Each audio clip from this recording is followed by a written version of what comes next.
Hi friends, আজ রবিবারের রান্না কী ছিল সেটাই তোমাদেরকে দেখাচ্ছি। বাজারে কী এনেছিল বলো তো?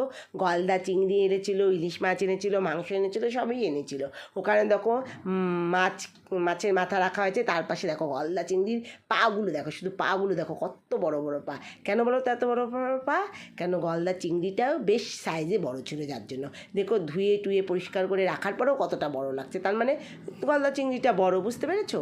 তার জন্যই পাগুলো এত বড়। আর এদিকে দেখো ইলিশ মাছ। তাহলে ইলিশ মাছটা আমরা আগে বানিয়ে ফেলি, তারপরে অন্য রান্না করা যাবে। তো ইলিশ মাছ বানানোর জন্য আমরা কি করেছি, পাতলা করে ঝোল বানিয়েছি, মানে আলু বেগুন দিয়ে পাতলা ঝোল বানিয়েছি ইলিশ মাছ দিয়ে। তো ইলিশ মাছের পাতলা ঝোল খেতে ভালোই লাগে। দেখো এদিকে আমাদের কমপ্লিট হয়ে গেছে কথা বলতে বলতে।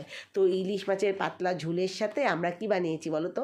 এই যে এখন তো ঠান্ডার দিন, এই ঠান্ডার দিনে বলো তো কী ভালো লাগে? ঠান্ডার দিনে আমাদের তো ভীষণ ভালো লাগে পেঁয়াজ কলি আলু দিয়ে ভাজা করেছি, আলু দিয়ে পেঁয়াজকলি দিয়ে ভাজা করেছি। আর আলু পেঁয়াজকলি ভাজা, একটু ডাল না হলে হয় বলো? আর রবিবারের খাওয়া দাওয়া একটু ডালও দরকার, তার জন্য আমরা পাতলা একটু মুসুরির ডাল করে নিয়েছি। এই যে দেখো পাতলা মুসুরির ডাল, তার সাথে পেঁয়াজকলি ভাজা। আর ওদিকে তো তুমি দেখলে ইলিশ মাছ হয়ে গেছে। আর এদিকে দেখো মাংস হচ্ছে, মাটন বেশ কষে এসছে, মানে কষে কেন, কষার পরে ঝোলও দেওয়া হয়ে গেছে, এখন সেটা ফুটছে। আর এদিকে এত কিছু খাওয়া দাওয়া হবে আর চাটনি হবে না, সেটা কি হয়?